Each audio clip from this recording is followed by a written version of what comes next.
हामी सबैलाई थाहा छ कि पानी पिउनु स्वास्थ्यको लागि धेरै महत्त्वपूर्ण छ।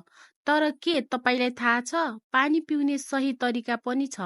आज हामी पानी पिउने सही तरिका के हो र यसले हाम्रो स्वास्थ्यलाई कसरी असर गर्छ भनेर जान्नेछौँ। पहिले पानी पिउने सामान्य तरिकाहरूको बारेमा जानौँ। हामीले गर्ने पहिलो तरिका भनेको छिटो पानी पिउनु हो।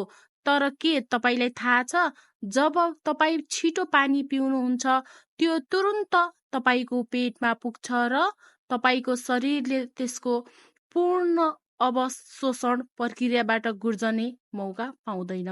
त्यसैले तपाईँको मृगौलामा दबाव बढाउँछ र पाचन प्रक्रियालाई पनि असर गर्न सक्छ। सही तरिका भनेको पानीलाई सानो घुट्कीमा पिउनु हो। यसरी पानी राम्ररी अवशोषित हुन्छ र शरीरलाई पूर्ण लाभ हुन्छ। अब शरीरको स्थितिको बारेमा कुरा गरौँ। धेरै मानिसहरू निहुरिएर वा सुतेर पानी पिउने गर्छन्, तर यो सही तरिका होइन। पानी सधैँ बसेर वा सिधा उभिएर पिउनुपर्छ। यसले तपाईँको पेटमा कुनै दबाव पर्दैन र पानी सजिलै पच्छ। के तपाईँलाई थाहा छ पानी पिउने सबैभन्दा राम्रो समय कहिले हो?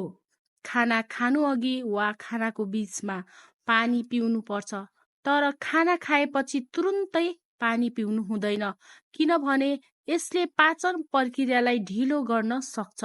सही तरिका भनेको दिनभरि छिटो छिटो अन्तरालमा पानी पिइरहनु हो। विशेष गरी तिर्खा लागेको बेला पानी पिइरहनु पर्छ। यसले तपाईँको शरीरमा पानीको कमी हुनबाट रोक्नेछ र तपाईँको ऊर्जा कायम रहनेछ।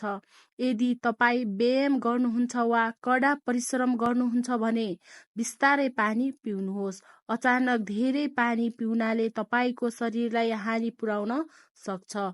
साथीहरू, अर्को पटक पानी पिउँदा यी कुराहरू मनमा राख्नुहोस्। सही विधि अपनाएर तपाईँले आफ्नो स्वास्थ्यलाई अझ राम्रो बनाउन सक्नुहुन्छ। पानी पिउनुहोस्, स्वस्थ रहनुहोस् र खुसी रहनुहोस्।